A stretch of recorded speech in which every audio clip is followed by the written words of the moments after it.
আসসালামু আলাইকুম ফ্রেন্ড, আজকে নিয়ে নিয়েছি চাউমিন। আজকে বানাবো চাউমিন। তাহলে চলো, এই চাউমিনের জন্য আগে আমি এখানে নিয়ে নেবো একটা আলুটাকে ভালোভাবে কেটে নেব। এখানে আমার আলু কাটা হয়ে গেছে। আলুটা কাটা হয়ে গেলে একটা হাঁড়িতে কিছুটা পানি নিয়ে নেব।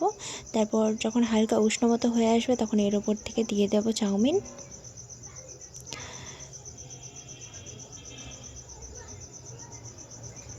চাউমিনের জন্য এখানে নিয়ে নেব কিছুটা পেঁয়াজ। তারপর চাউমিনটাকে ভালোভাবে সিদ্ধ করে নেব। সিদ্ধ হয়ে গেলে একটা চুবড়ি করে ঢেলে নেব। ঢালা হয়ে গেলে এখানে আমি একটা কড়াতে তেল নিয়ে নেব। এতে দিয়ে দেবো পেঁয়াজ, আলু,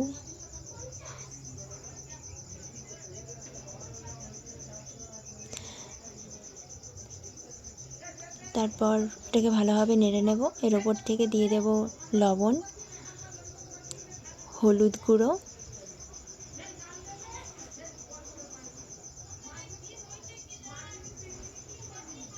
লঙ্কার গুঁড়ো। তারপর যখন এটা লাল হয়ে আসবে এর ওপর থেকে চাউমিনটা দিয়ে দেব।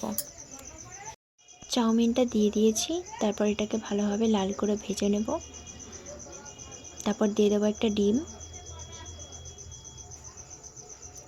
ডিমটাকে ভালোভাবে এর সাথে পেস্ট করে নেব, এপাশ ওপাশ করে। তারপর এখানে আমার চাউমিন রেডি।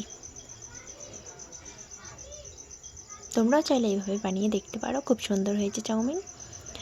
এবার এই চাউমিনের ওপর থেকে দিয়ে দেবো কিছুটা টমেটোর সস।